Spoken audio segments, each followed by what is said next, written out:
Hello guys, good afternoon.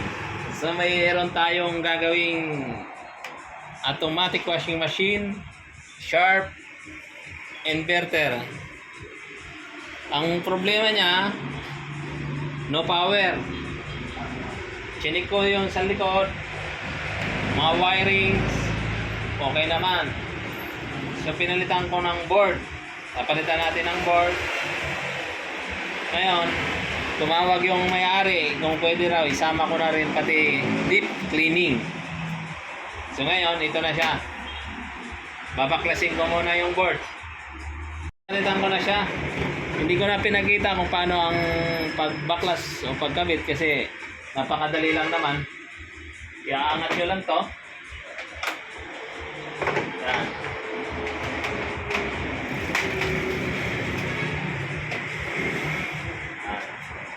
So ito bubuksan. Ito lang nakatornilyo lang siya.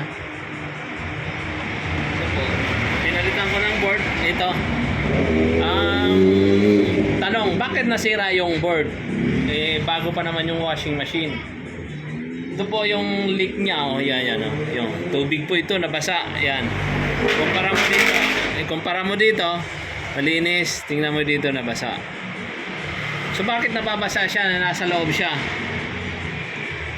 Ang duda ko, pag naglalaba, parang umaakyat yung bula.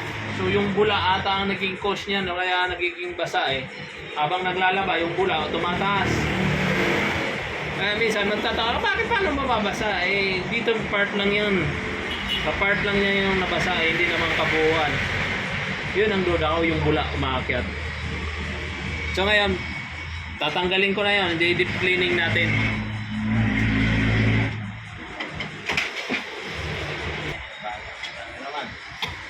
Ayan. So, ayan. Tanggal natin.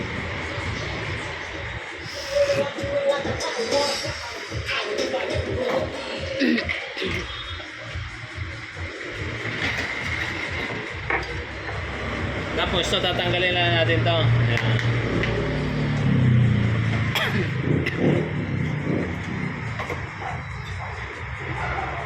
Brand new board po ang kinabit natin niya, brand new.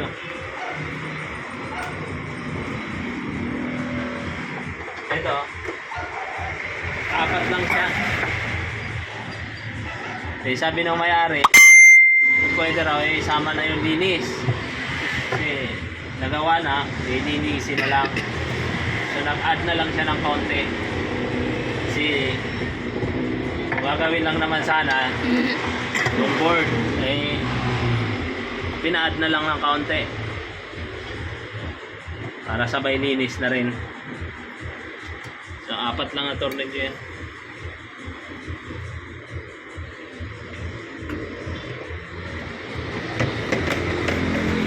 Alug-alugin nyo lang, sinahin. So nakita natin malinis pa, hindi naman kadumihan talaga. Kasi bago pa nga yun, dilinisin lang natin itong konti, tapos babalik na natin. Hanggang dito, kuha lang ako ng sabon.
Sugatan mo.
So, titisting na natin. Tara, let's go!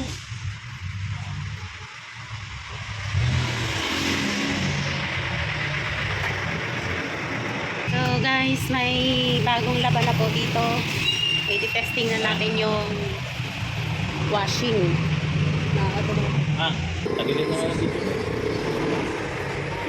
Kung yung tutukan mo, hindi na ako nakita ang loob niya. Yung electronics na may ilaw.